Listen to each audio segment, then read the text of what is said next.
La fe como fuente de fortaleza en tiempos de prueba. En la Biblia, la fe se presenta no solo como una creencia en Dios, sino como una fuente inagotable de fuerza y esperanza, especialmente en tiempos de dificultad. En el Antiguo Testamento, encontramos innumerables ejemplos de personajes bíblicos que, a través de su fe, pudieron superar grandes adversidades. Uno de los más destacados es el caso de Job.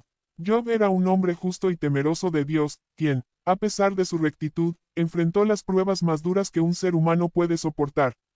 Perdió su riqueza, sus hijos y su salud, pero a través de todo, Job se mantuvo firme en su fe.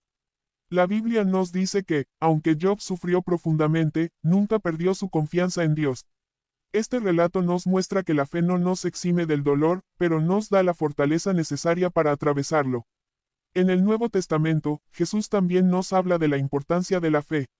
En el Evangelio según Mateo, Jesús dice, si tenéis fe como un grano de mostaza, diréis a este monte, pásate de aquí allá, y se pasará, y nada os será imposible. Mateo 5:20 de la tarde.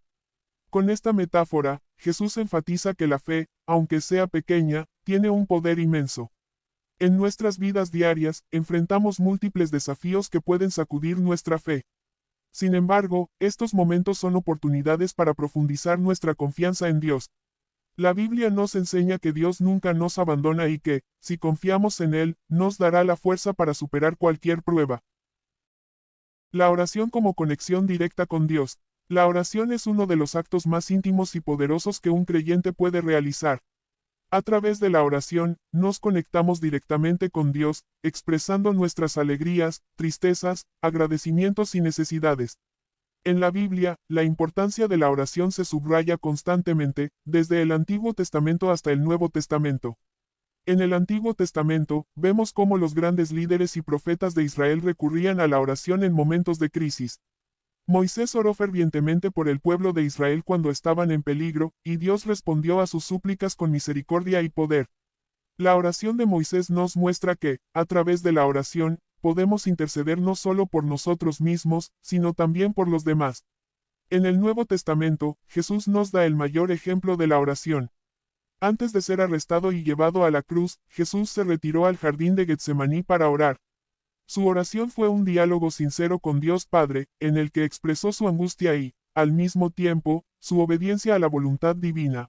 Padre, si quieres, aparta de mí esta copa, pero no se haga mi voluntad, sino la tuya. Lucas 10:42 de la noche.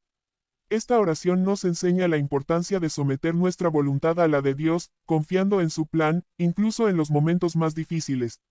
Además, Jesús enseñó a sus discípulos cómo orar con la oración del Padre Nuestro.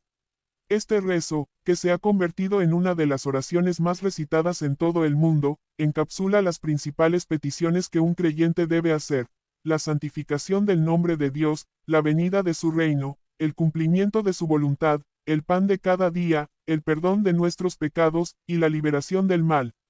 La oración es, por tanto, un refugio en tiempos de angustia, un acto de gratitud en tiempos de alegría y una constante en la vida de un cristiano. Nos recuerda que no estamos solos, sino que Dios siempre está presente, dispuesto a escucharnos y guiarnos. La misa, el corazón de la vida cristiana.